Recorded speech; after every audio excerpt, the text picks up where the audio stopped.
Capítulo 69, Verbos, tempos e modos verbais, vozes verbais, ativa, passiva, reflexiva. O estudo dos verbos é fundamental para a compreensão e produção adequada da língua portuguesa, especialmente quando se prepara para uma prova tão importante quanto o Enem.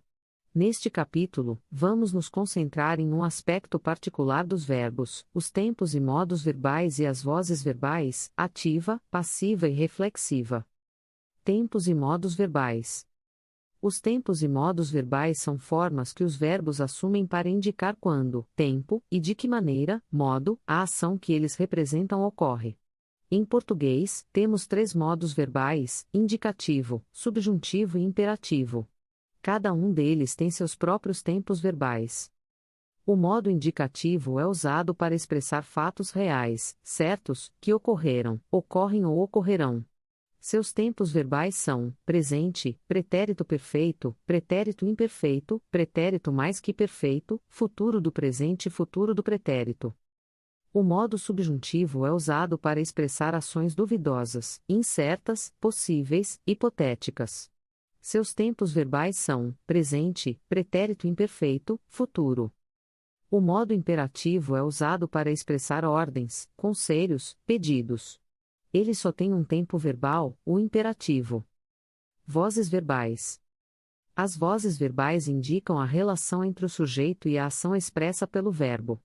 Em português, temos 3 vozes verbais: ativa, passiva e reflexiva. Na voz ativa, o sujeito é o agente, ou seja, ele realiza a ação.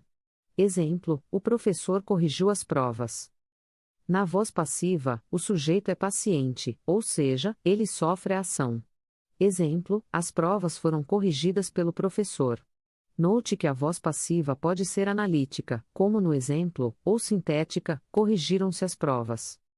Na voz reflexiva, o sujeito é ao mesmo tempo agente e paciente, ou seja, ele realiza e sofre a ação. Exemplo: o aluno se preparou para a prova.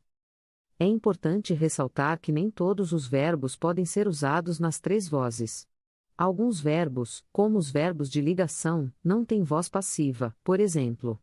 Além disso, a escolha da voz verbal pode alterar o foco da frase, dando destaque a diferentes elementos. Por isso, é importante conhecer bem as vozes verbais e saber usá-las adequadamente. Em resumo, o domínio dos tempos e modos verbais e das vozes verbais é essencial para a compreensão e produção de textos em português. Estes conceitos são frequentemente testados no Enem, tanto em questões objetivas quanto na redação.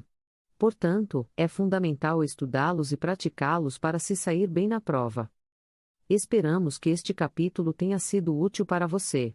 Continue estudando e boa sorte!